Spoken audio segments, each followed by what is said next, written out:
Very good morning. Welcome and welcome back to those of you who have been joining us since December 7, when we started our Decolonization at 60 series of events.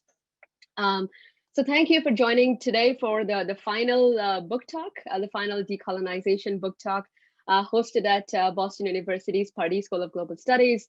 I'm your host, Joyita Sarkar. I'm an assistant professor here at the BU Pardee School and also the director of the Global Decolonization Initiative that is hosting this event. This event is made possible because of the support of the Pardee School, the Center for the Study of Asia, the African Studies Center, and the Institute for Culture, Religion, and World Affairs.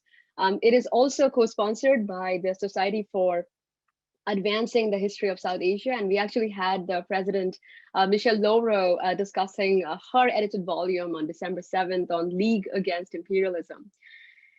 This book talk is, as I said, part of Decolonization at 60, which is the series of events we've been hosting on the 60th anniversary of the UN General Assembly resolution, which was yesterday, December 14, on the Decolonization Resolution, formerly called the Declaration on the Granting of Independence to Colonial Countries and Peoples.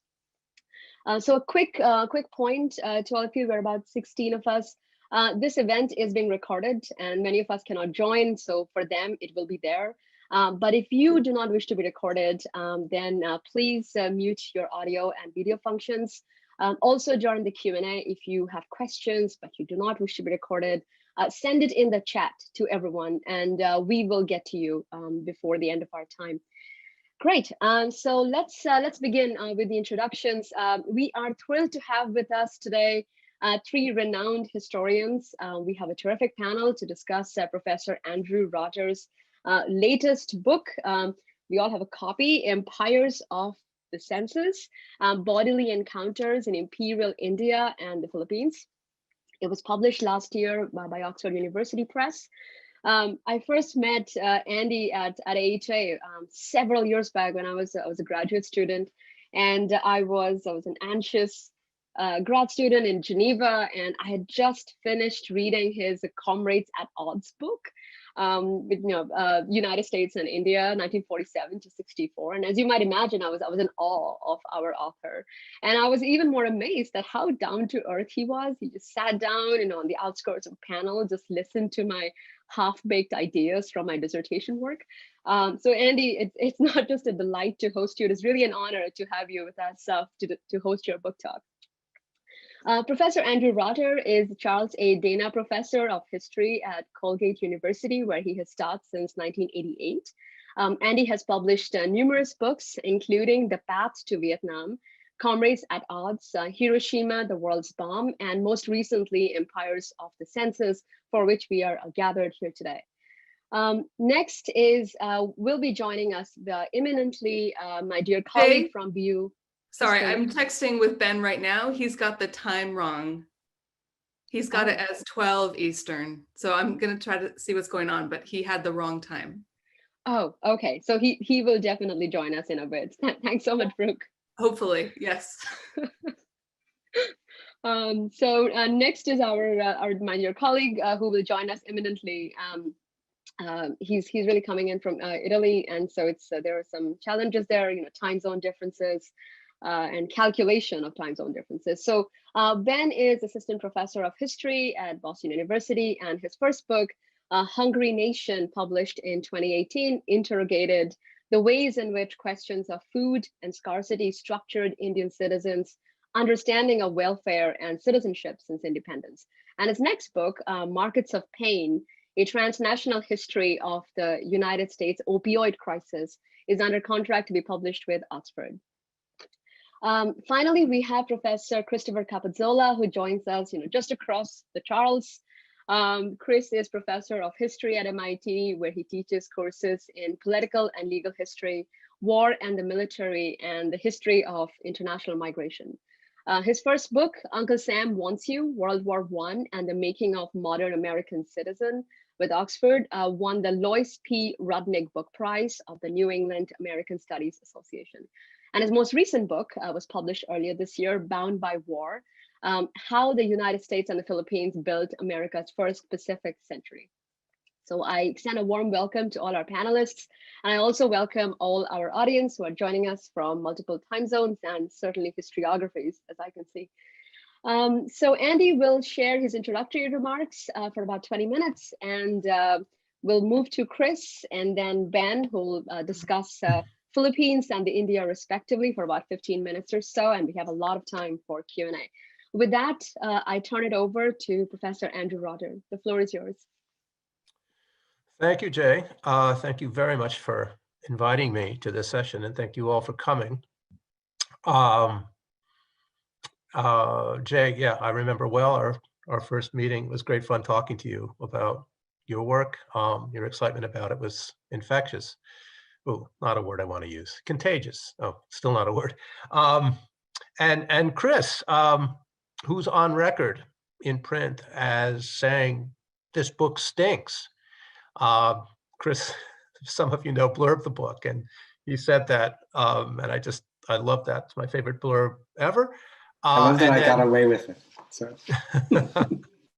And then I'll thank Ben in his absence, and I'll thank him again when he appears, even if in his pajamas. It'll be delightful to meet him. I'm guessing that the audience is a mix of those who've read the book or portions of the book, and those of you who haven't yet had the pleasure of reading the book. So at Jay's suggestion, what I thought I would do is talk for a few minutes about the claims of the book generally, and then let Chris and I hope Ben comment on it, after which I assume we'll open up the session to comments and questions from all of you. This is a book about two empires, British India and the American Philippines, and the ways in which they were created and transacted and ultimately undone by the 5 human senses. Put as gerunds, the senses are seeing, hearing, smelling, touching, feeling, which I combined in something called hapticity, and tasting. The book had its origins in a talk I heard some years ago by a historian named Mark Smith, in which he argued that race, oh, there's Ben, race in the American South was constituted not just by what people thought they saw as difference, that is to say, skin color and physiognomy, but also by alleged differences in how white and black people sounded and smelled, and the supposed texture of their skin, and the kinds of foods they ate. Smith's talk resonated with stories that I'd encountered some years before when I was doing research for the book Jay mentioned, Comrades at Odds, which is a book about the role of culture in US-India relations from 1947 to 1964. I read again and again accounts of, Jay, bless your heart, accounts of travelers, British travelers who would come to India in the early 20th century by ship, and would comment with surprising frequency about how they smelled India before they saw it. So there was some kind of an odor that wafted off the land before they could see the horizon line, or they arrived in the dark, but they knew they were there because they could smell India. And I thought this was interesting. I hadn't thought about it before. I included maybe a paragraph in that book about smell, but didn't think much of it until I heard Smith's talk and the way in which he made the senses come alive as historical actors in his discussion of their part in constituting race in the United States. That got me thinking more broadly about the senses and their role in shaping perceptions of others in imperial places. And I decided it might be fun to compare, or at least juxtapose, 2 empires in the study. Now, I should say that at the outset, I was considering doing 3. I was considering doing French Indochina, but I decided I'd like to finish the book, and I thought probably it was not a good idea to take on a a third area. And the reasons for this particular comparison, comparing British India to the American Philippines, I'm afraid are somewhat prosaic. First of all, I was trying to play to whatever strengths I had as a historian. So I'm trained as a US historian. My feet are really firmly planted in the United States. All of my training was the US and someone else, that kind of old-fashioned style of doing foreign relations history. So I knew something about the origins of US empire in the Philippines. And from the India book, I had learned something about modern India. I was by no means an expert, but I had some idea of kind of the shape of the historiography there. I didn't know much about the British Empire more generally. I knew very little about the history of the Philippines. So I thought if I did this comparison, I would know something about each side of the comparison. I could learn something else. But that was a major reason why I chose these two cases to compare. The second reason for doing the comparison was kind of a lifelong sense of distress at the provincialism of US-centric foreign relations history. Again, without apology, I can say that I was trained as a US historian. That's okay. But the way of seeing the world solely from the standpoint of the United States, it seemed to me increasingly limited.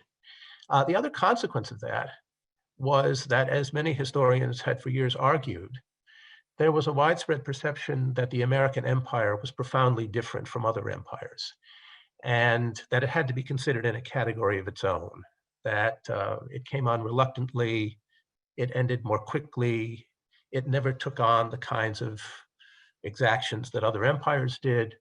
So it was exceptional, as with all of American history. I chafed at that. And I thought by doing a comparison, I could demonstrate that it wasn't so, that empire had a kind of morphology. Thinking here in part about the work of Julian Go, who compares the American and British empires in a way very different from how I do, but inspired by that kind of thinking. And again, by the general distress I felt that so many of my fellow US historians had continued to compartmentalize American empire as something very different from what other empires were. That became a reason for doing this comparison. And so the book has these two photographs on its cover. At the top, you have an American with a dictaphone who is performing before a group of Filipinos, of Igorots, as they were called by the anthropologists, upcountry people, and letting them listen to, in this case, their own voices. He recorded them speaking, and then he played the voices back.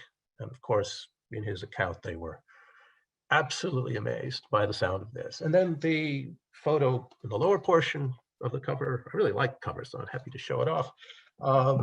Some British guys in pith helmets on elephants. They're attended by the elephant trainers, the mahouts, and a variety of servants. So there you have the comparison, or at least again, the juxtaposition of these two empires. Well, why the senses? What's the point or the value added of approaching empire from the standpoint of the five senses? As I did the work, I developed what I thought of as three premises for the work. I came to think of them as axioms. So convinced was I of their truth. But let me call them here premises. First of all, premise number one, the senses have a history.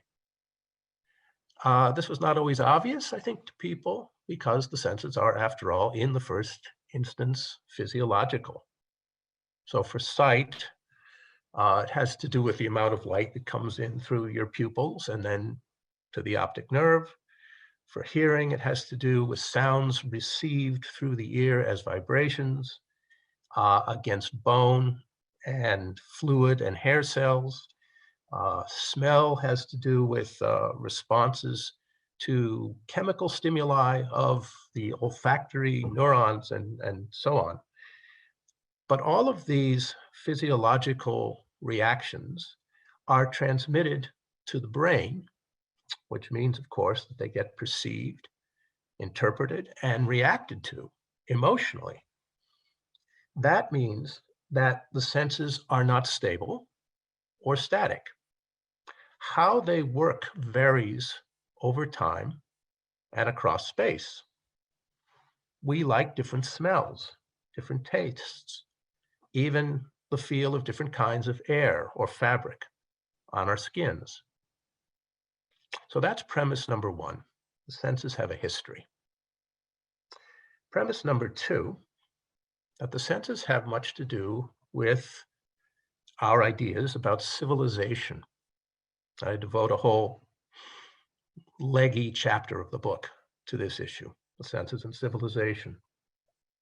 I was struck in my reading by the powerful associations made between the idea of civilization and respect for the senses. Edmund Burke equated civilization and manners. John Stuart Mill couldn't imagine the first without the second. Webster's American Dictionary of the English Language in 1841 called civilization, in part, quote, the state of being refined in manners from the grossness of savage life. Insofar as empire was about civilizing subjects, and its agents certainly thought that's what they were up to, putting the senses in the right order of priority and protecting them against offense or affront was a critical part of empire building. This was about manners, as Burke and Mill said. Those who were unmannerly, who lacked respect for the senses, that's what manners are, lacked self-control. They were uncivilized, and therefore they were unfit for self-government. People who looked shabby, were noisy or smelly, who felt wrong, who consumed unwholesome food and drink in unmannerly ways, were not prepared to form independent polities or stand on their own. It was the duty of supposedly more civilized, more sensorially advanced Britons and Americans to put the senses right in India and the Philippines before withdrawing the most obvious manifestations of their power. And here is the connection between culture and bodies and sense perception on the one hand, and the politics of governing or power on the other. This is often presented as a dichotomy. There are those of us who are interested in encounters on the ground, in bodies, in culture. And then there are those of us, a majority of my historical organization, the Society for Historians of American Foreign Relations, who are concerned with something else. That something else is power. And that something else has allegedly nothing to do with the first something else, that is to say, culture. I've long struggled with that. I reject that. I think power inheres in culture. And in this book, what I try to say is decisions about governing, decisions about independence for these imperial spaces were predicated on notions of first civilizing the bodies of the people in them. Somatic Orientalism is a way I've heard this described recently, although that's not a term I use directly in the book. I think it's a good one. So that's premise number two. That civilization is about the senses, the refinement of the senses, the correction of them. Final premise, premise number three. All the senses were involved in creating and sustaining, as well as accommodating and resisting empire. Since the Enlightenment, self-described civilizers have tended to rank the senses, with seeing at the top and hearing just below seeing, but with the other closer senses, as they're called, that is smelling and touching and tasting, relegated to the bottom of the sensory hierarchy. Less important, cared for, nurtured, cultivated only by those at the lower end of civilized society. Who were those people? Women who were supposedly very good at sniffing things out, but not very good at seeing things clearly. Class others, especially racial others. These were people who tended to, again, give too much weight to the closer senses and were far less competent at observing the essential civilized niceties of respecting the higher ones. I found all kinds of accounts of revulsion, contempt for others who sniffed people too carefully, sniffed people and objects, who jostled too close in the street with their dangerous, unwashed, and unhealthy bodies, who ate foods that registered as disgusting or were simply overspiced. Bodily encounters in imperial India and the Philippines were thus mediated by all 5 senses. So that's premise number 3. We have to take seriously all 5 senses in understanding how these empires work themselves out. And so we come to the project of empire, the mission of civilization, how to civilize subjects. Well, the answer was to create for them, to really impose on them, a new sensory regime, new bodily disciplines. Find them and count them and photograph them. Bring them out of hiding. Eliminate their various visual deceptions. Get them, moving to hearing, get them to quiet down. These places were so loud, the British and Americans complained. And then teach some of them, at least, to speak passable English so as to reveal their plans, so you could know what they were up to. Channel their stinking wastes into latrines and sewers. Scrub and soften and lighten their skins and inoculate or vaccinate them so that contact with them, touch with them, might prove less harmful. And persuade them to eat and drink less dangerous foods and beverages in more hygienic ways. Then, and only then, could you declare them sufficiently self-controlled to entertain the possibility of their self-government. Now, 2 more quick, somewhat related points, and I'll stop.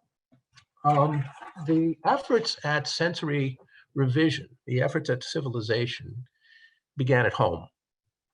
They began in Victorian Britain, in progressive America. These were efforts to refine the places and bodies of the lower classes. Hector Gavin surveyed Bethnal Green in London at mid-century. Jacob Riis was drawn to New York's Lower East Side in the first place by its odors. Empires of the senses thus developed from the inside out, as it were, with urban underclasses that became projects undertaken for the presumed benefit of imperial subjects. So what you discovered, what you were able to do, how you were able to revise and reform underclasses at home could be transferred to the so-called periphery, to the empires. And final point, these projects, shaped by encounters between the agents of empire and their subjects, then bounce back to Britain and the United States, to London and New York City. Sensory regimes, it turned out, could not be fully and successfully imposed. Instead, they were modified and hybridized by their encounters. I think this was more fully true of Great Britain than the United States. We can talk about this if you like and talk about reasons why it might be true. But we know, for example, and I'll finish here, that many of the British Nawabs, civil servants, officials, soldiers, returned home to Britain, sometimes bringing their servants and especially their cooks along with them. Taste, as it turned out, was the most malleable sense, as the British affection for Indian food to this day attests. Let me stop there. and let Chris and Ben have at it.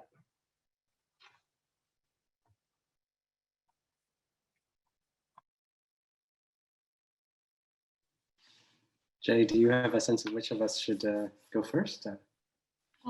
I just told Ben that as I introduced everyone, I had said you will go next because he was on his way. So if that's fine with you, we can just stick to that, or we can go by what the sequence in the title, which India comes first. So it's entirely up to you and Ben. Chris, I'm good for either. You let me know. I'll dive in, and we'll go with why not?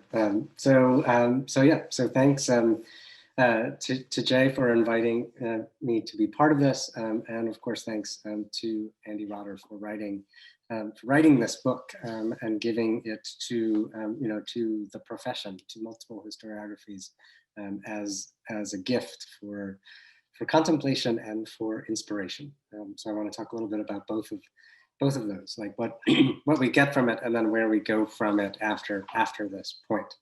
And so I'm just going to make a couple of, a few minutes of comments, and there are some questions in here along the way. These are sort of questions partly for Andy and partly for sort of collective discussion, so just to get the conversation started. And I am coming to this, as people know, as someone also trained very much in U.S. history, but as someone who also works extensively in the Philippines, and sort of and rather less so with literatures on India and South Asia. But for me, first of all, the most valuable thing, Andy, that you have done here is to simply to write all this down. That you have clearly assembled an enormous archive, either on your computer or in your head, that draws from hundreds of memoirs and thousands of letters and tons of photographs and other kinds of accounts that have never been put together in this way, right? That it is the compilation and I think curation of an archive of the colonial sensorium is a crucial recovery project, and I think that that needs to be sort of, we have to start there, right, with that enterprise. And certainly in the history of the Philippines, this is really crucial work in a place where the historiography has been dominated for a century in many ways by political and military affairs, and in which sort of history of everyday life, of society, and of cultural history are just not sufficiently part of the conversation, in part because that archive needs to be constructed, right? So that is really, really crucial, and thank you for that. And also, another achievement is the project of putting these two empires next to each other, right, in a juxtaposition, as you call it, that I think maybe might have begun as a comparison and turned into a trans-imperial history of connection. And maybe you can reflect on whether I got that sort of arrow right or not. But I think that, as you read it, you start to see the linkages between the two, rather than sort of the two operating in a social scientific sense as case studies in the testing of a hypothesis. And I think that that's also really crucial for breaking down national frames of analysis that, in still decades after sort of area studies and models continue to kind of dominate, right? That, there are too many Americans writing about the Philippines and too many British people writing about India, and still to this day, right? And we need to sort of put these fields very much more in dialogue. Mostly, I want to talk about empire, right? Empire as a social form, and social in the sense, not as some of our flat-footed colleagues at Schaeffer might say, as distinct from the political, right? But social as the terrain on which the political operates, as a superstructural form. right? And so I fear for you, Andy, that the worst thing that will happen to you with this book is that it will be cited by scholars who want to say, oh, well, and culture also matters, see, comma, Rotter, comma, empire of the senses. With no pages actually cited, appended there too, because of course the people have not actually read it, right? They just heard you tell some, you know, and all they remember are the good stories about William Howard Taft and his underwear, right? So, so what do we need to do to ensure that this terrible outcome does not come to pass, right? And I think that what we need to do is what you have sort of said, right? That there is no history of empire that is not also always a history of culture, right? That is also a history, in particular, of the relationship of the senses. And in particular, because formulations of power and hierarchies of power were never structured without a reference to civilization, and civilization was never understood without reference to the senses, right? And I think that that's, you know, sort of that there's no sort of, it's no extra, it's no add-on, it is sort of that fundamental part of the enterprise. And I think that the way in which the book also contributes to thinking about civilization as a concept is also really new and important, right? The people obviously know that this is a powerful keyword for sort of the history of the world in the turn of the century, and empire as a form. And they've tended to approach it through sort of textual analysis of the word civilization, through kind of literary analysis, through intellectual histories, often turning to sort of proto-race science notions of civilization. And I think you begin with the bodily encounter in ways that really sort of shakes up that approach. I think also that is in some ways the move you're making in thinking about the history of empire. Right, and asking us to move from understanding this as a process that seeks to deprive a subject people of sovereignty over territory to one that aims at the categorization and hierarchization of bodies in space, right? And so if we think of empire as not territory, as a contest over territory, but as a contest over the body, then I think we start to see it in new ways, right? This, of course, raises questions about sort of what, you know, sort of where this empire is if we give up the question of territory, right? So it's less a question of sort of which parts of the map are colored in, you know, sort of pink to represent the British Empire, right? And more a sort of question of what kinds of relations of bodies are at space, are at work, regardless of where the territory is, right? And so you mentioned in your talk just now, right, that this begins in the metropole, right? And you write about it in the book as well. And, you know, you can, maybe I'd love to hear even more about how you see this projection that you describe, you know, this move from the inside out working as you move from, say, Chinatown and the Lower East Side, or, you know, even sort of non-urban spaces like Native American reservations, the sort of famine cottages of rural Ireland, right? How do these kinds of sort of uncivilized spaces in the metropole actually function as models for the civilization of colonized spaces that are territorially distinct from the metropole itself?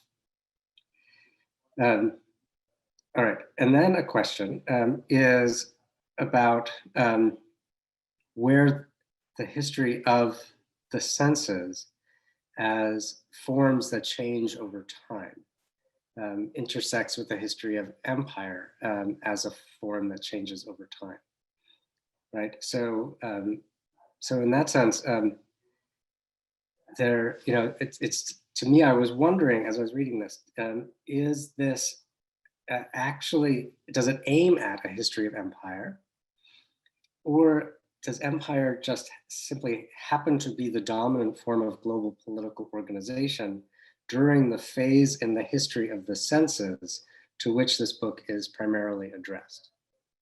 right? So sort of a moment in the history of the senses about modernity, about particular ways of vision, particular ways of understanding the sonic before widespread recorded sound, et cetera, et cetera.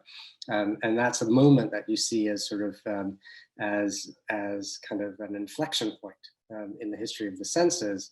Also happens to coincide with a moment at which territory is organized around the form of the empire, right?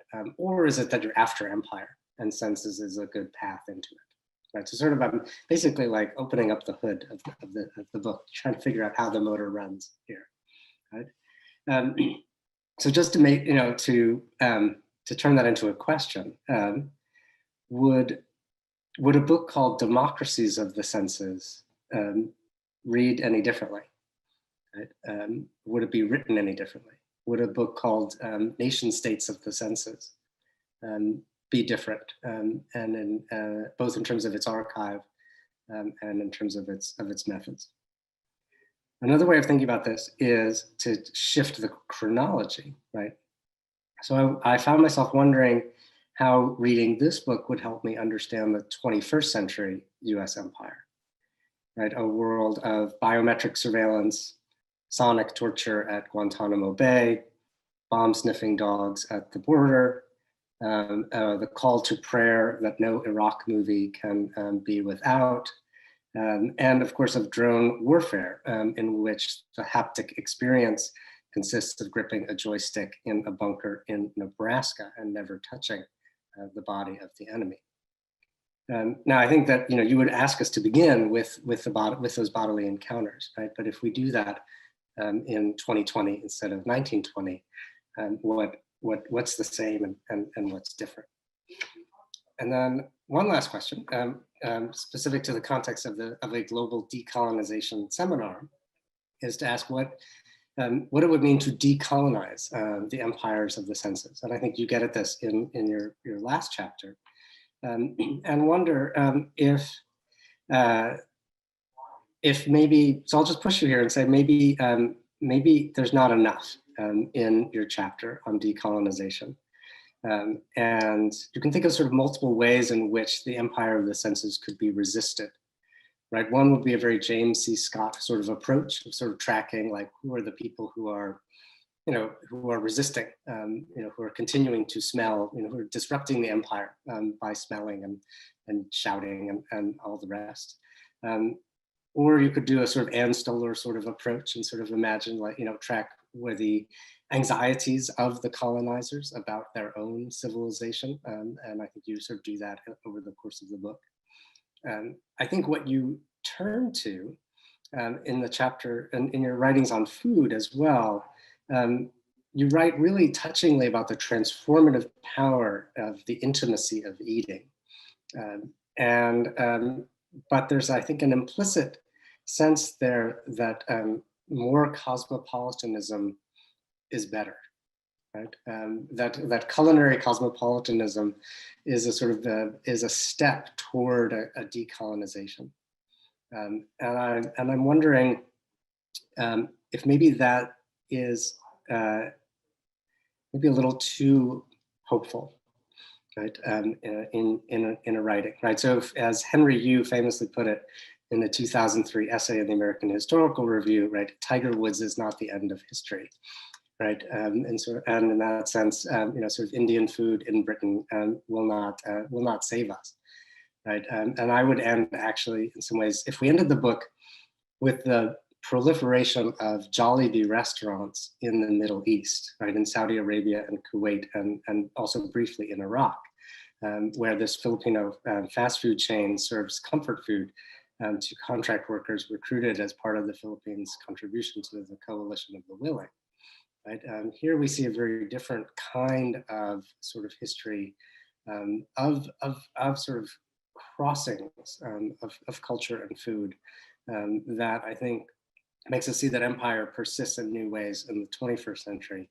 And just sort of wondering if you could give us as a guide to beginning the exploration of that as rich and as powerful as the one you gave us to understanding the turn of the century empires you write about here. So with that, thank you very much.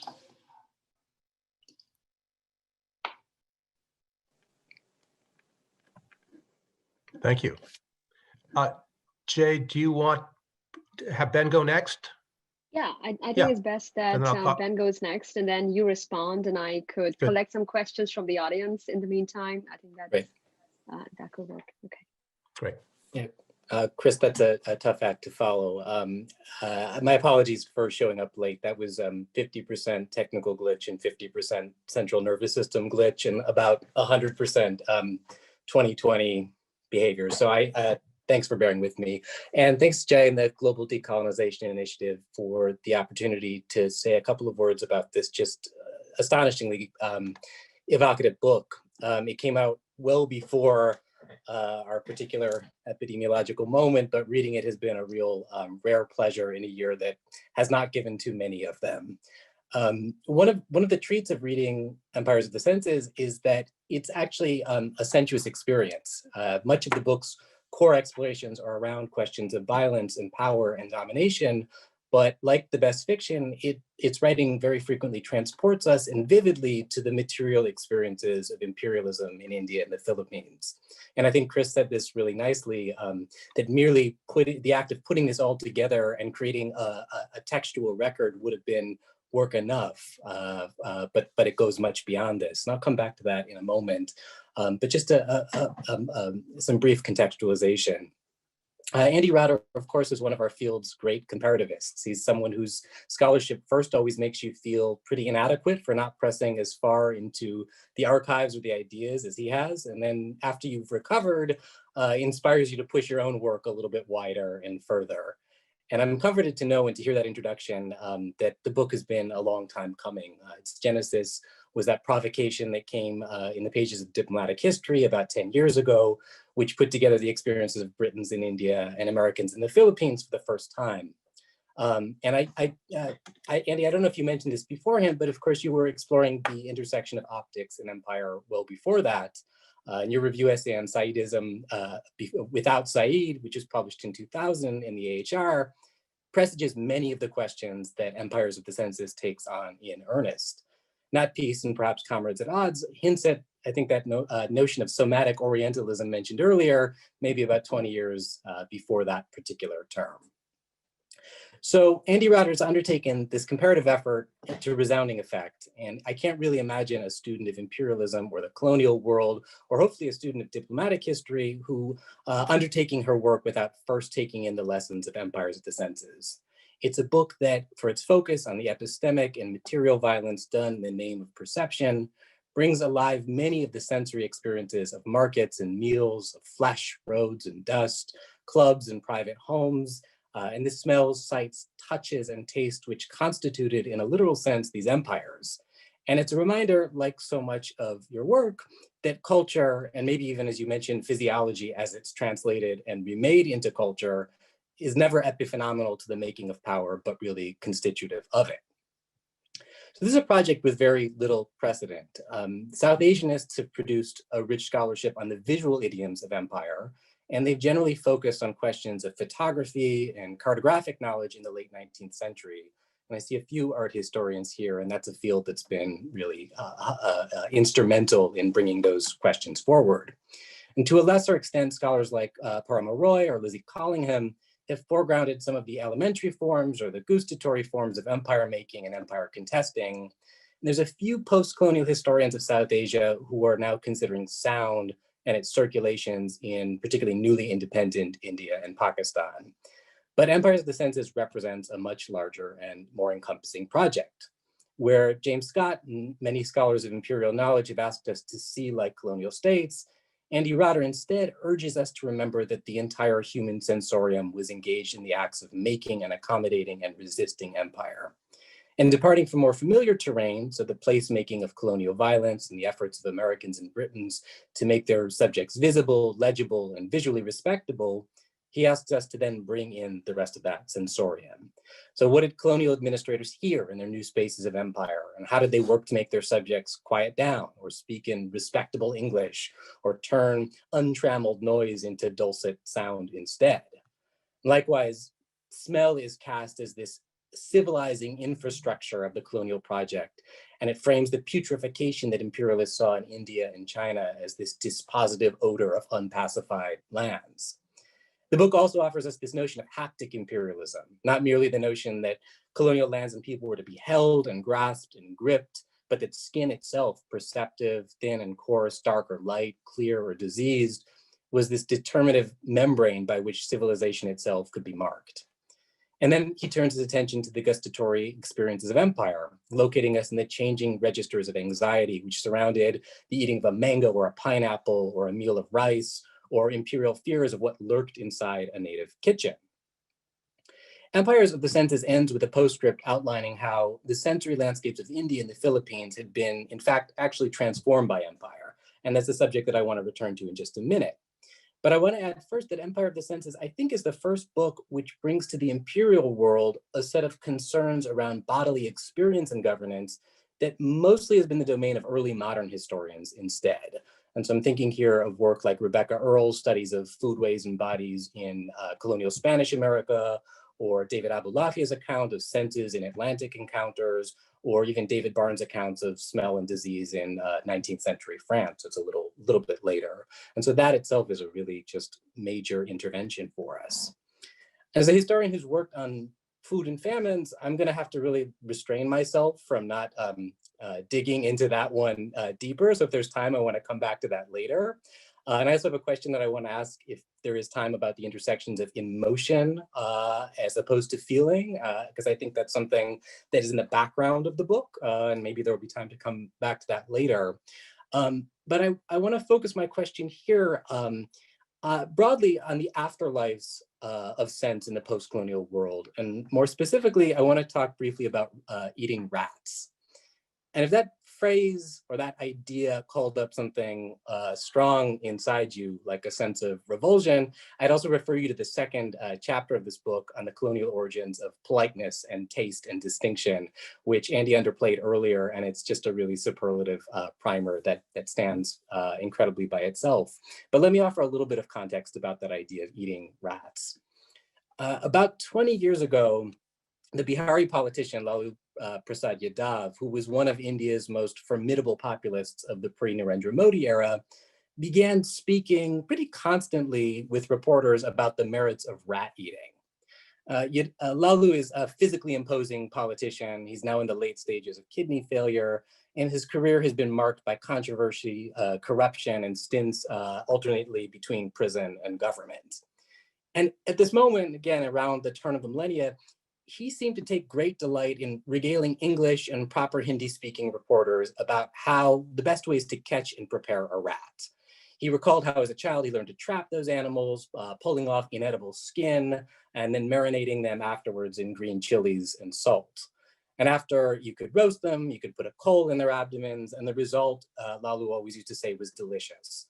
And the important thing, of course, was to avoid female rats because they might be pregnant, and that was kind of gastronomically inferior.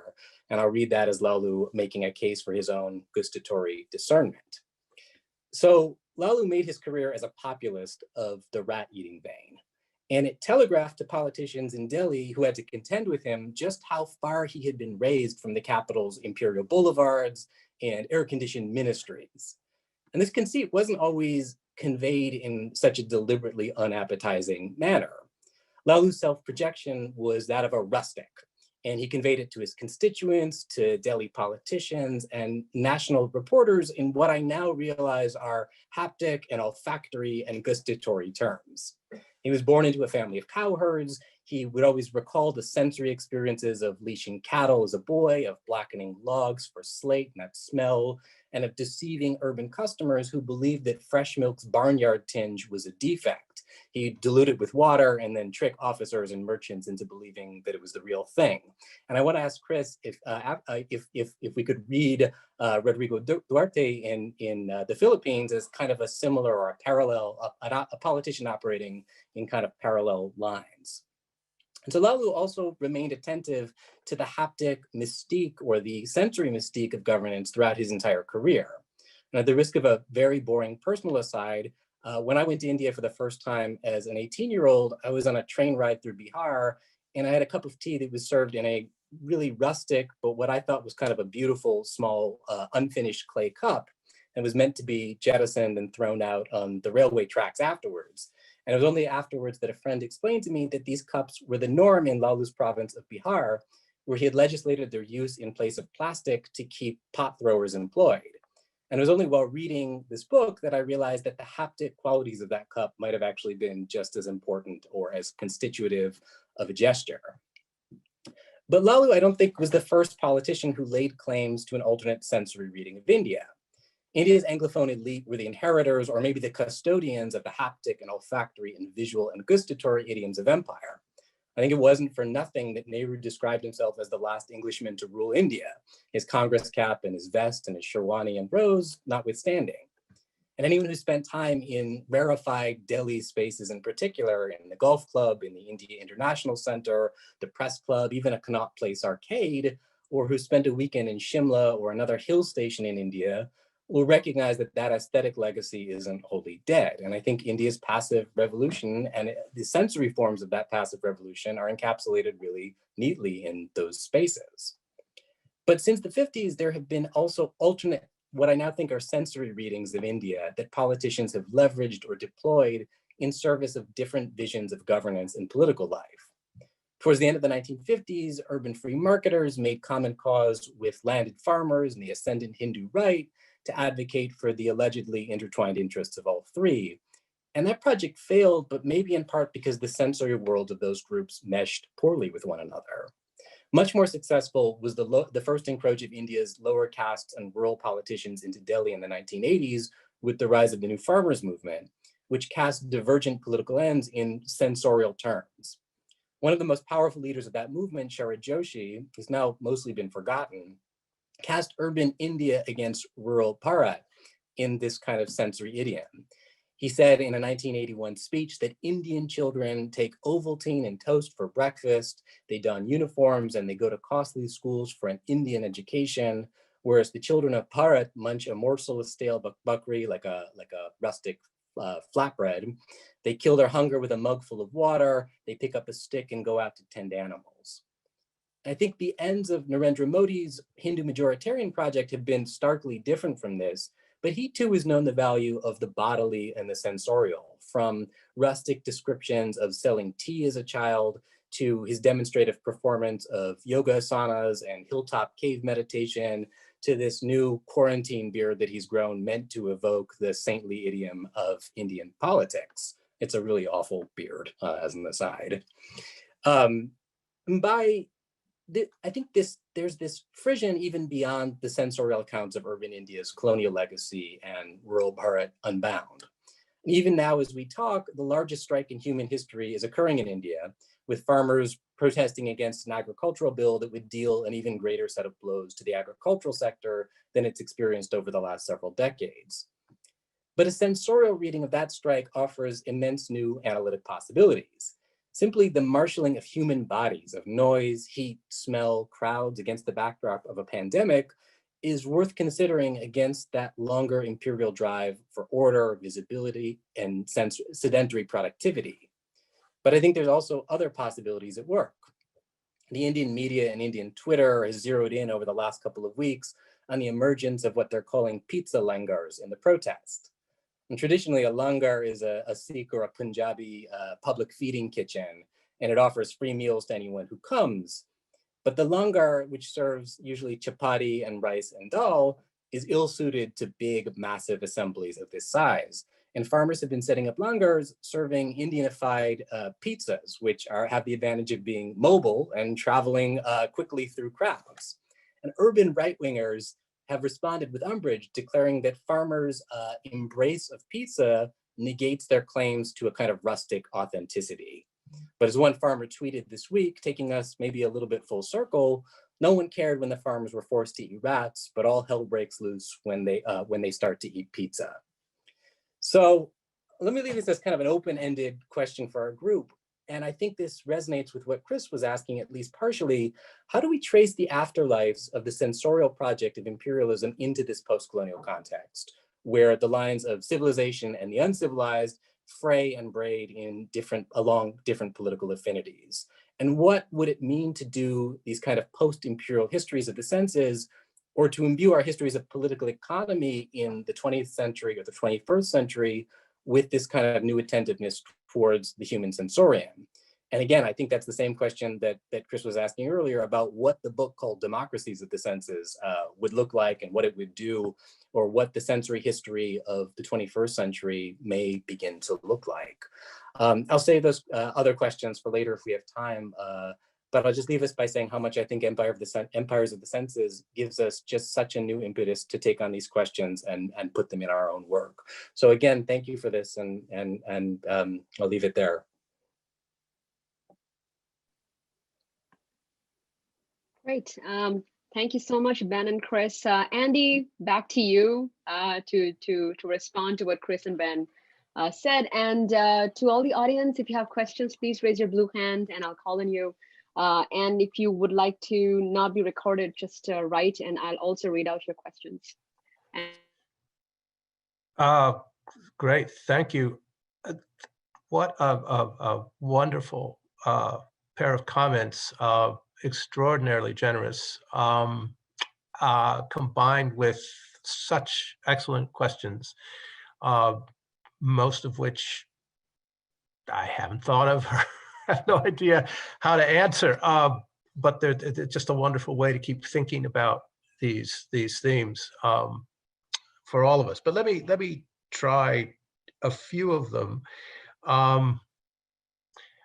And let me start with what Chris said about the service of writing this all down. I did have the sense of writing a lot down when I did the book, and a struggle with myself and with my editor, having to do with what goes in and what gets cut. A lot of stuff got cut, but a whole lot of stuff got in, and the critical review of the book so far, the one I've seen, and took most to heart, was one that said, yeah, it's a lot.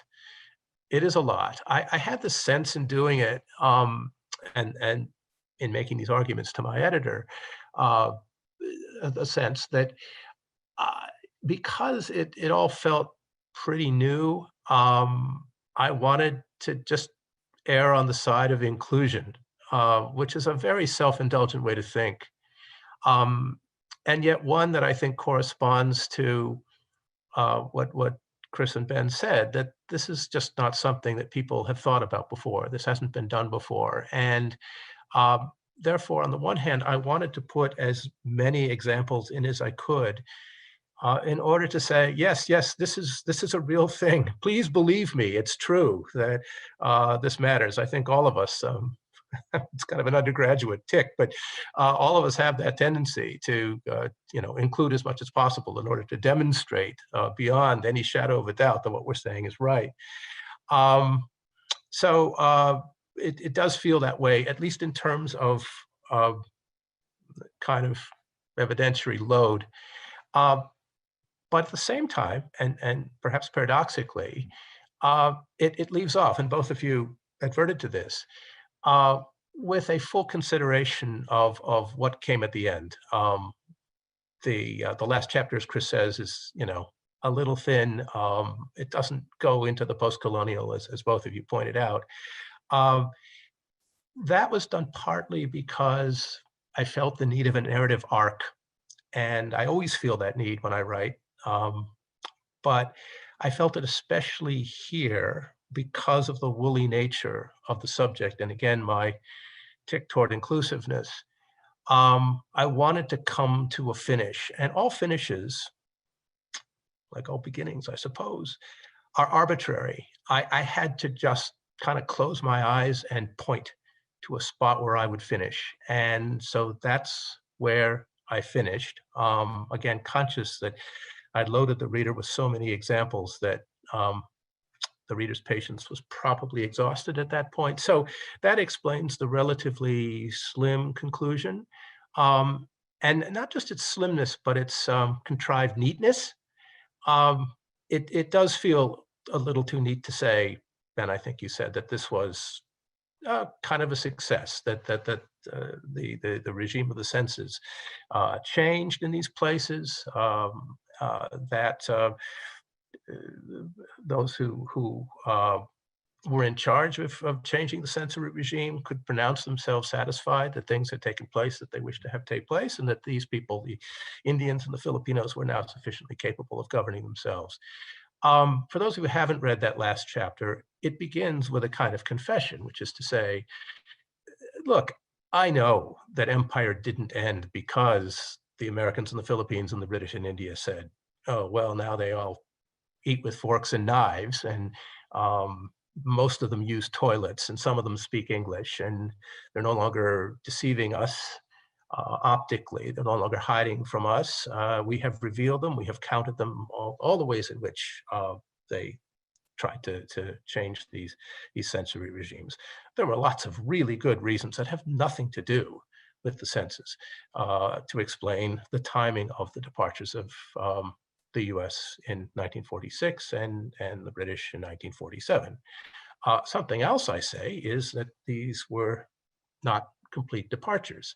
And this goes on, and presumably the connections that Britain has to India and the Americans have to the Philippines continues to produce all kinds of interesting sensory negotiations. But what you're both asking me to do, and it's absolutely valid, is somewhat beyond my ken. Chris, I love the examples of the drug sniffing dogs, the drones, which gives you the visual without the tactile. Although in a way, it's the remoteness of the tactility of it, the ability to mete out death without directly seeing the people you're killing, much less feeling their bodies. It's the distancing, the distressing distancing allowed by a joystick that gives this a kind of a nightmarish quality, if we're speaking in tactile terms. My mind will come back to some of this, I hope, but we'll see. So, Chris, the question about whether this was a history of empire in search of the senses, that is, whether I decided to work on empire and decided, oh, the senses might be a good way to look at this, or whether there's something about changes in the way we thought about the senses, which predicted the timing here, which created points of intersection between the history of the census and the history of empire, is a really good one.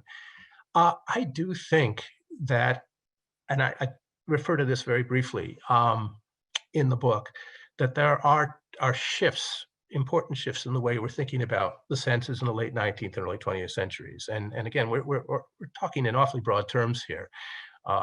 We do that when we talk about bodies, the senses, we talk about culture. We can't help but to condense in ways that are distressing to people with any respect for empirical truth. But I do that, and that's just sort of the way I think about history. But I do think that the importance of vision has risen in the late 19th century with the rise of photography, the spread of photography. Everybody's taking pictures. The rise of literacy contributes to this as well. So what is seen, I think, becomes more important just at the moment that these empires are taking place. Hearing is there too. This is the period, after all, of the gramophone. This is the period in which sound can be distributed, radio. All that. I was surprised at the number of Indian households that apparently had radios supplied by the British by the late 1920s, insofar as they had electricity, or one guy in the village had electricity. They could all listen to the radio and listen to the BBC and whatever the BBC had for them. So I think those two senses do emerge at this time. And in trying to map the book, I went back and forth on the organization of the book. And in the end, I decided that this was a kind of, perhaps vague, but nevertheless compromise between the change over time argument and the thematic argument for organization, which is to say, I begin with seeing as the sense the British and Americans, the builders of empire, believed was most important, at the time. So post Great Rebellion in India and post so-called insurrection in the Philippines, they had to establish first their sense of sight, and they had to first convince people in the Philippines not to hide from them and shoot at them, and people in India not to play tricks on them, as they accused the Indians constantly of doing. They had to count them. They had to create these censuses. Paul Kramer talks about this really well with respect to the Philippines, and I think it's true in India too. You've got to count people in order to manage them, and this is the whole James Scott thing. And what comes after that is hearing. So the first two chapters, after that chapter on civilization that Ben mentioned, were seeing and hearing, and then I cluster the other three together, and I say I'm doing that these are the close senses. Those are to some extent interchangeable. But so all of that is a kind of a long-winded and ham-fisted way of saying, yes, Chris, I think there is something that works in tandem, temporally in tandem, between the way the senses are understood, at least in the US and in Britain, and the arrival of these people in empire. So these things coincide. It's circumstantial, accidental, but it is the case. Let's see. Yeah, is the kind of cosmopolitanism one finds with the British affection for Indian food, for example, any better? Does it change anything fundamentally, substantially? No, and I think the examples you gave of the continuation of contest over the senses and sensory empire is evidence of that. Beyond that, I'm not sure what to say, but I'd welcome more discussion of this in the group. It's the coward's way out. Ben, I love the story of Lalu Yadav and eating rats, and the kind of instrumentalizing of that to turn to populism, and the other sensory examples you gave. Modi's beard actually, I think, might be a good example of the senses, and the signifier that a beard is anyway is something that someone should surely explore. Why does the beard look the way it does? I'm not sure I agree with you, by the way, that it's a bad beard. I think the contrast of the gray and the skin color is really quite striking. And I should say that my father-in-law has a very similar beard, although I've been quiet about it looking like Modi's beard. But yeah, I will say more about that. I'm reminded of, you didn't mention Morarji Desai. Most Americans who know anything about Morarji Desai know one thing about him, which is that he allegedly drank his urine. And that was, of course, a post-independence thing, but it seemed to reinforce, I think, for many Americans that Indians had not fully learned the habits of good behavior. He turned it into kind of a spiritual thing. I don't know if this is true of Lalu as well for eating rats, but this is why we drink urine. But that same sense of revulsion exists, and I think many Americans continue to feel that way about India. That India is a dirty place. It's a fascinating place, and this goes finally to the last thing I'll just mention, and then we'll get on to other people's questions. I didn't say in my introductory remarks, but I try to say throughout the book what you mentioned, and that is that these were empires of anxiety, that when you put yourself down in these places, you're nervous about it. So whatever kind of power you have or you think you have, whatever kind of swagger you bring to it, whatever kind of brutality you exert, as the British did in India and the Americans in the Philippines, that nevertheless doesn't change the powerful sense that these were people who knew themselves to be outnumbered in hazardous places for their bodies, that their bodies were under threat in their view. Every day they walked outside, and so much of their desire to alter the sensorium of these places was based on fear for penetrations of their body by disease, by something sharp in the street, or simply by visual or oral offense. Bodies in hazardous places is the idea I kept coming back to. I kept encountering as I looked at the evidence here. So that's kind of a pastiche of answers to some really great questions. And I'd welcome follow-up, or as I say, questions from others. Great. Thank you so much, Andy. We have Mark Gilbert next, and then Brew Blower after him. Mark.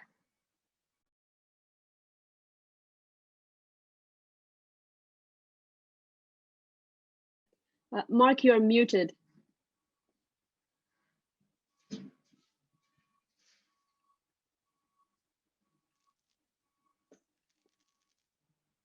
You're still muted. I got it. How about now? Yeah, great. It's great to see Andy again. We worked on a book on Vietnam a very long time ago, but it's still in print. A couple of things. One is that the enormous gap that exists between scholars of international studies, diplomatic history, and military history, and world historians. World historians have been living in this space for a very long time, along with many more Indian South Asian historians. The cultures of colonialism are of fundamental understanding in terms of reversing also the colonial gaze. Not talking so much about how the colonizer looked at the colonized, but how the colonized looked at the colonizer. So in some senses, there are scholars working deeper in other levels. Right now, I'm looking at the response of Filipinos to Indian merchants at the beginning of the last century on how they perceived each other. And I think what Andy has done is created a touchstone for all of those kinds of perceptions and study. And I think that's great. But I think we have a long way to go before diplomatic historians, at least anyway, even though they understand a thing now called cultural diplomacy, realize the actual depth that Andy has brought to this particular study. So if there is a question, because I found in all dialogue between academics, all the questions are actually comments, I'll try to ask Andy a question. What is the one thing that you would like to go from here with? That is, you've written this great book, a seminal book. Would you be carrying this on into a future study? And that's my question. Thanks, Mark. Jay, should I go ahead and answer that? Yeah, great.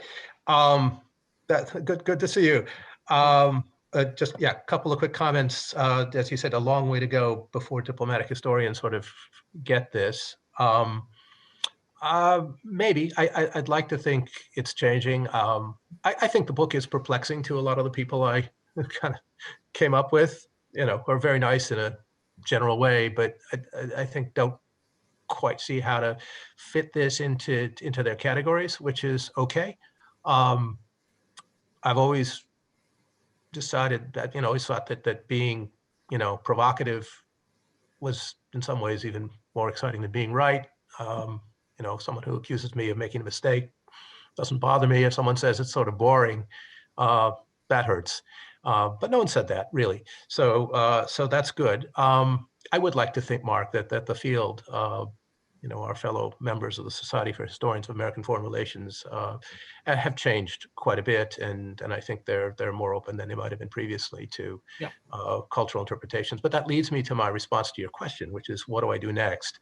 Part of provocation is to create the provocation, and then a real provocateur moves on and leaves others to argue. And if they're interested, sort of pick up any insights they can and try them for themselves. And so that's kind of my feeling with this. But in fact, that's really kind of a an obnoxious answer. Let me give you a better one. The project I'm working on now, and I confess I've struggled with it for various reasons. I think, as we've all struggled this year, to concentrate on anything but that which is right in front of us. I've certainly felt that, and but I'm supposedly writing a primer on culture and U.S. foreign relations history. So many years ago, Michael Hunt wrote a really great and famous book called Ideology in U.S. Foreign Policy. I'd like to do for culture what Hunt did for ideology. And culture, obviously, for me, encompasses this kind of work. It has to do with the body and the senses. It isn't all of it. Culture is wonderful and frustrating because it is so expansive. It fills every crack available to it in the basin of thinking about foreign relations history, to paraphrase George Kennan. But so that's what I'm trying to do. I'm struggling with a way to say it without allowing it to kind of sprawl all over the place. But that's my way of, I hope, Mark, capturing the last generation of new thinking about U.S. foreign relations history that will include, but not be completely absorbed by, my work on the senses. It'll go back in some respects to what I said about U.S.-India relations and that piece that Ben so kindly recalled on Edward Said. That's like 2 decades ago, but I'm still thinking in those ways, and I would like to collect those thoughts. So that's the next project. Great. Thanks so much, Andy. We have Brooke Flower next. Brooke, are you still asking the question? If there are others who want to ask questions, you can skip over me. No, you are next. Okay. I've got like a bunch of different thoughts. I found this so stimulating. And I mean, I know I'm just sitting here at my house in quarantine, so that doesn't say a lot, but the comments from Chris and Ben and Andy, your work, is just such a wonderful thing to see all this mixed together. One thing I was thinking about when, this question about like a sensory regime and what happens with decolonization. I find this a really interesting question. You mentioned the rise of certain kinds of visual and audio, sensory experiences with the rise of the gramophone, the radio, and so forth, and photography. I think there's even more you could talk about with smelling and feeling. If you think about the evolving understanding about disease and how disease is spread, and the decline of thinking about miasmas, and the rise in understanding about epidemiological knowledge that happens in the late 19th century. It coincides perfectly also with your story. And I'm thinking about feeling, and this is something that goes to Ben's work on the history of pain, and how pain moves from something that is necessary and that you bear it, and it's, and you just deal with it, to something that you can conquer and that shouldn't be there and should be overcome. And so it seems like there's something really radical shifting in the late 19th century, not only with visual and audio experience, but also with feeling and smelling. And I'm sure we could figure out a way to throw taste in there too. But what's interesting is how that decolonization moment doesn't have a similar shift or any sort of radical break in these sensory, in the sensory regime. And so it's interesting to me that shift helps to explain the rise of sort of high empire, this very rich moment of imperial power making that you've charted in your book, but we can't somehow make it do the same kind of work to explain decolonization. And that's just sort of fascinating to me. I don't know what to make of that, but I find that really interesting. But my question for you actually is about being a provocateur, and this may lead to an invitation for me down the road to be on an OAH panel, so I can maybe draft you into that. And it has to do with William Howard Taft's Underpants too.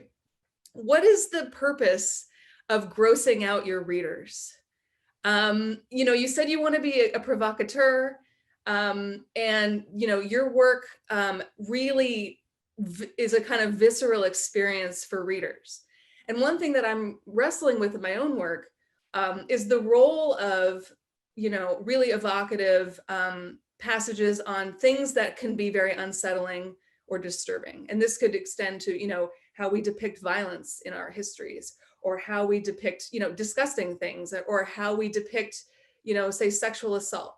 It seems to me there's a really complicated morality that we have to work through in wrestling with when and how we really try to unsettle our readers, and whether we're doing that in a way that's just kind of salacious, or whether there's a way to sort of argue for that kind of work as important for the reader to sort of get outside themselves into another world. And that's something that I don't know enough about. So anyway, Sarah Snyder and I want to do a panel on this. So you might see an invitation from us about that coming down the road.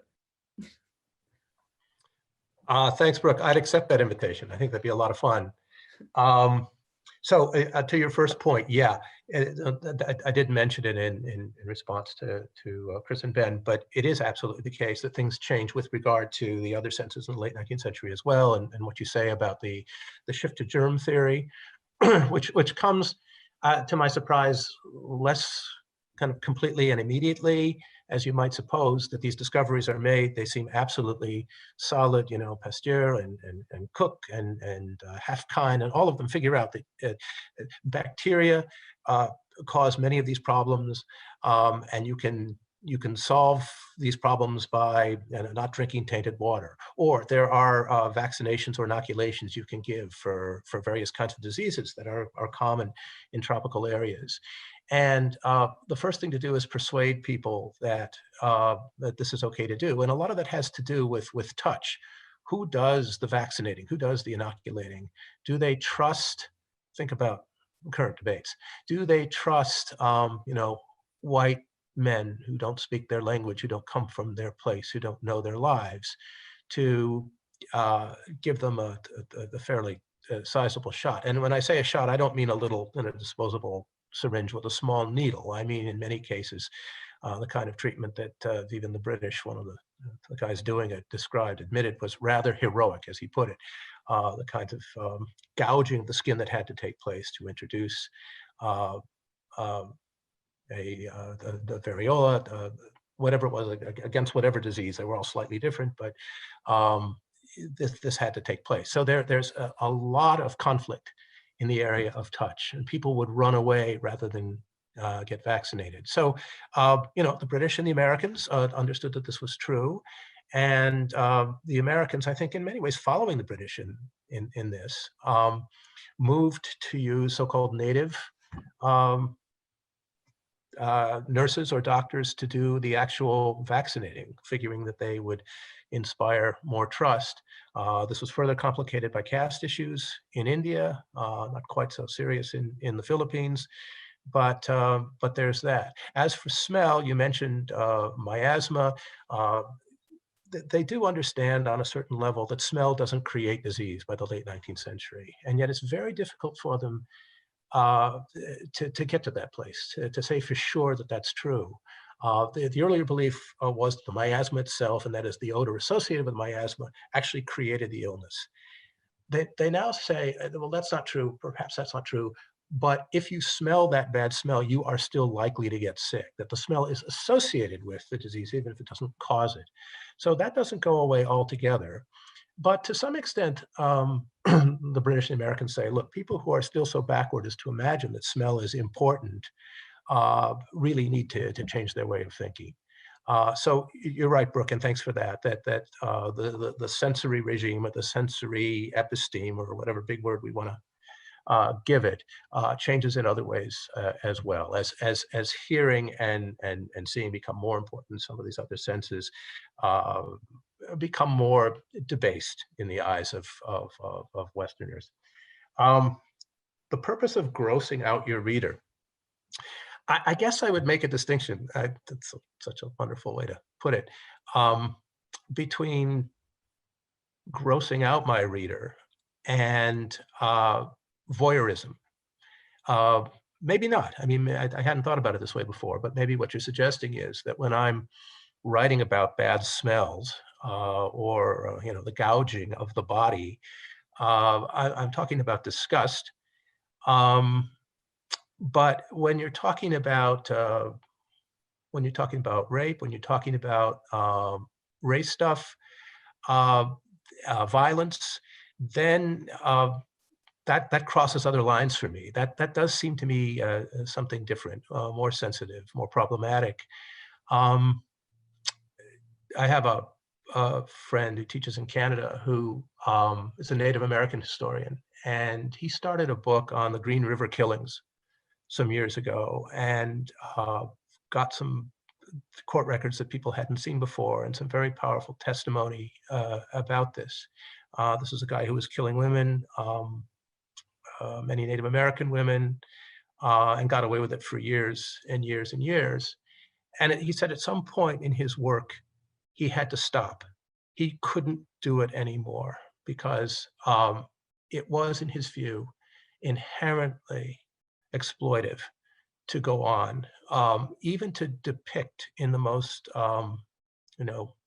sympathetic ways, in the most outraged ways, the vulnerability of these women, the killing of these women was itself beyond the moral pale, beyond his capacity as a historian. And I took that on. I mean, I've done this in the past. I have written about violence, and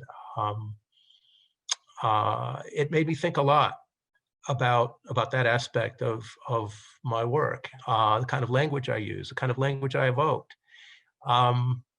And it's a difficult problem, one that I would welcome a full discussion of it at some OAH panel. But at least, I mean, come back at me if you want about this. But for now, I'm still thinking that evocation of disgust is not the same as evocation of violence. Am I wrong? Well, but I guess, I mean, if the disgust you evoke is a disgust of people who then become othered and sort of like, like if it sort of reinforces, racial ideas or something like that, maybe. But I don't know, Jay, if we have to stop. I don't know when this cuts off. So no, you can go on, because if it's okay with the panel, this is such an important and enthralling discussion, and we have 2 more questions. I don't want to stop. So if you folks, the audience, have places to go, feel free. And I do have people in the queue, but I don't want to cut short this conversation. So Brooke, please go ahead, complete what you're saying. I mean, that was just my thought. I mean, it's one thing to make TAF disgusting. And that stuff is really disgusting. And that doesn't seem to be sort of morally problematic. But I'm just thinking more in terms of like, if your reader shares some of the same, assumptions about, racial others, if that evocative work inadvertently even could contribute to their prejudices. I don't know if that makes sense. Yeah, it makes complete sense. I'm at pains, as all of us who do this kind of work are, to contextualize it, to say these are the perceptions. These are the perceptions of white men who come into these places, and with their own arrogance, with their own sense of power, their own racism, make these observations about the disgusting bodies of others. It's a way of deflating them, at least in theory. It's a way of criticizing them. But if the mere evocation of what they said is itself part of the process of exploiting their subjects, then yeah, that's a worrying thing. I wonder what other people have to say about that, about that distinction I've made. Am I doing that out of convenience to myself so I can go ahead and continue making these evocations? Am I assuming too much to assume that by evoking them, I'm also criticizing them by saying that these are perceptions, by calling them what they are, which is racist, as I do in the book? Is that enough to defang them, to make them less morally problematic than Brooke's suggesting they might be? We have a 2-finger question from Chris, and then we have Jyoti and Andrew with 1-finger question. So we'll stick around a little longer. I hope that's okay with the panelists. Chris. Yeah, I think I counted my fingers right. But on that, I think the axis is not just the one that you, Andy, you and Brooke have been discussing, but also the one between writer and reader. And I think that part of what you can do is is not only to generate that reading experience in Brooke, but hopefully then to provoke her to ask why, when she read your book about Hiroshima, she wasn't similarly revulsed, right? Physically sort of revulsed, or why, because as historians, we write about sort of all kinds of forms of violence that are visceral, but we sort of eviscerate them, right, in our writing process. And we are trained as readers, right, not to be revulsed by certain kinds of things. And so, to encounter disgust because it's about, sort of food or smell or something, I hope you then push us the next step to sort of say, we might read about Hiroshima in the same way too. That would be my point. I can't wait to come to this panel. Okay, great. We have a question from Jyoti and Andrew, and we are sticking around longer, but just to try and be precise. And Andrew, also to you, try and be precise in your answers. Hi, Andy. It's good. Jyoti, go ahead. Hey, Jyoti, how are you? Good, thanks. I have to admit I haven't gotten around reading your book, but I still remember being one of the audience members when you shared your evolving ideas at Colgate.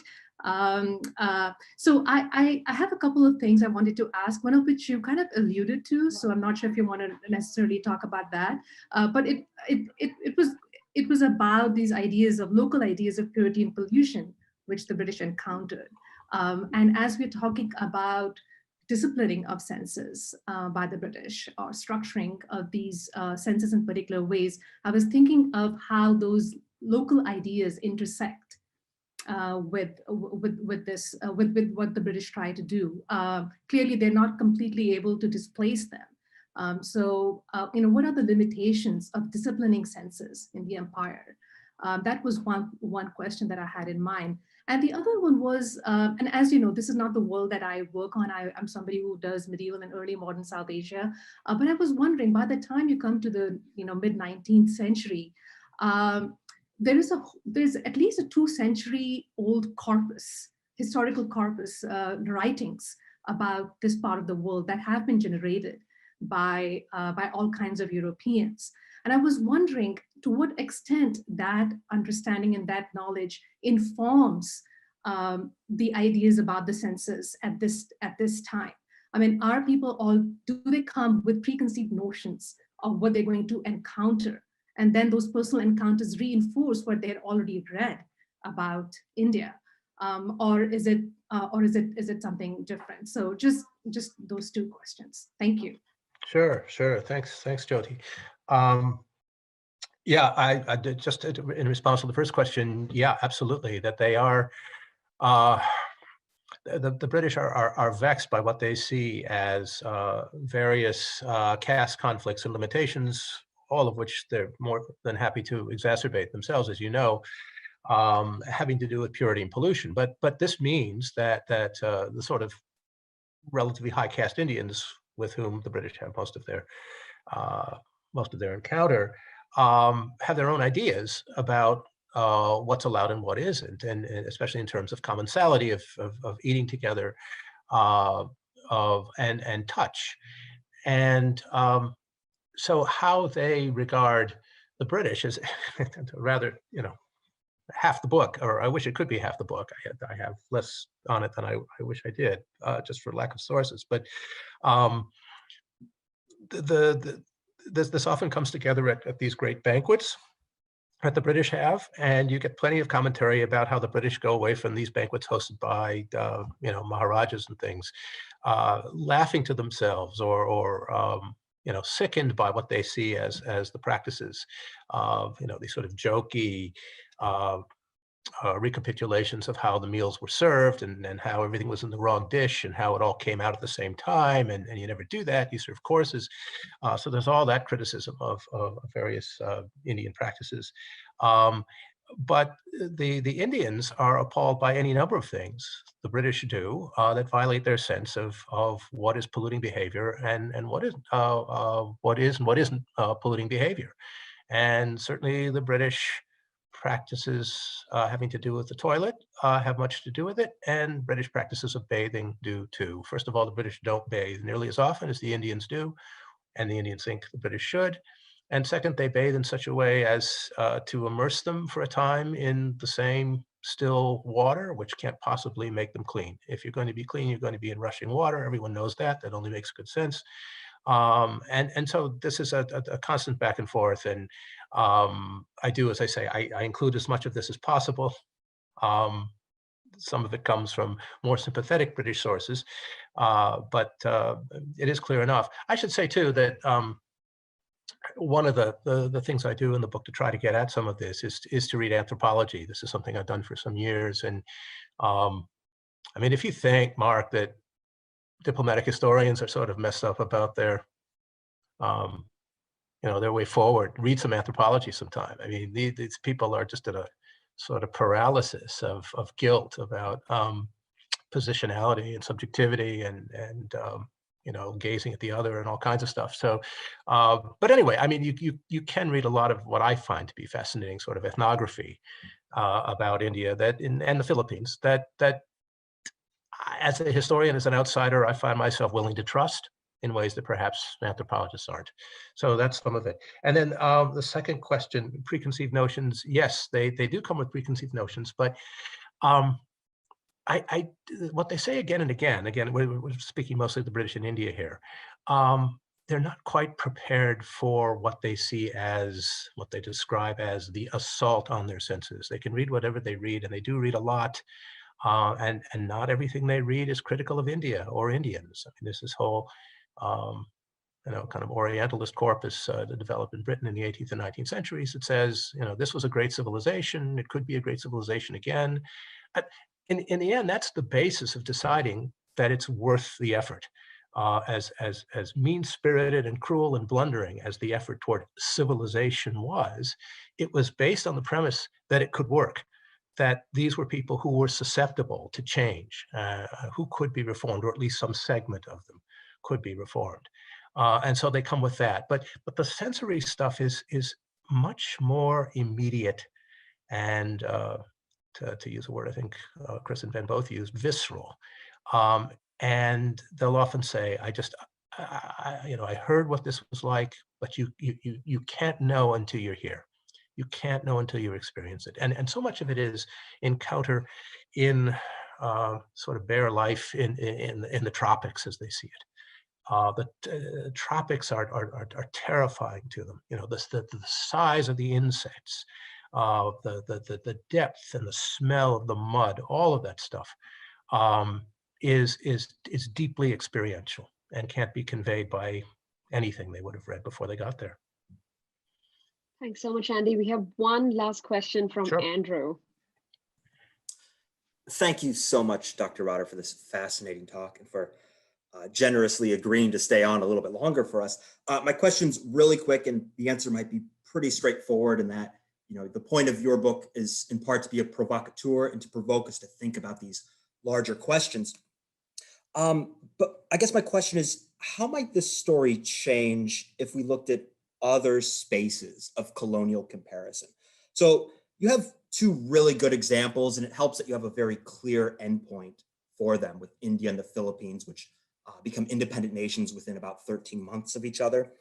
But what if we took, say, Bermuda and Puerto Rico, both ongoing colonial territories of the United States and Great Britain, and how this story then extends into the sort of era of decolonization and beyond it, during which the relationship between the metropole and the colony changes to being one of, say, like a tourist economy. How does that history of the census change in the era of decolonization while colonialism continues in this era? So yeah, the question again, how might this story change if we looked at other points of and spaces of colonial comparison? Yeah, I love that question, and I hope someone will do it. About Bermuda, I know very little. About Puerto Rico, Puerto Rico is in some sense a laboratory for what the Americans end up doing in the Philippines, especially with regard to public health. and sanitation, that many of the things they do first or start first in Puerto Rico, they then transport to the Philippines. So I said earlier, and I think it's still true, that these efforts begin in the metropole and then go outward to the colony and then come back. In this case, there's some of these efforts are staged first in Cuba and Puerto Rico and then get sent to the Philippines. In fact, some of the same people who were involved in imperial control and pest control and disease control in the Caribbean are ultimately sent out to the Philippines, taking with them the lessons they learned there. So I think the story in Puerto Rico might be very similar.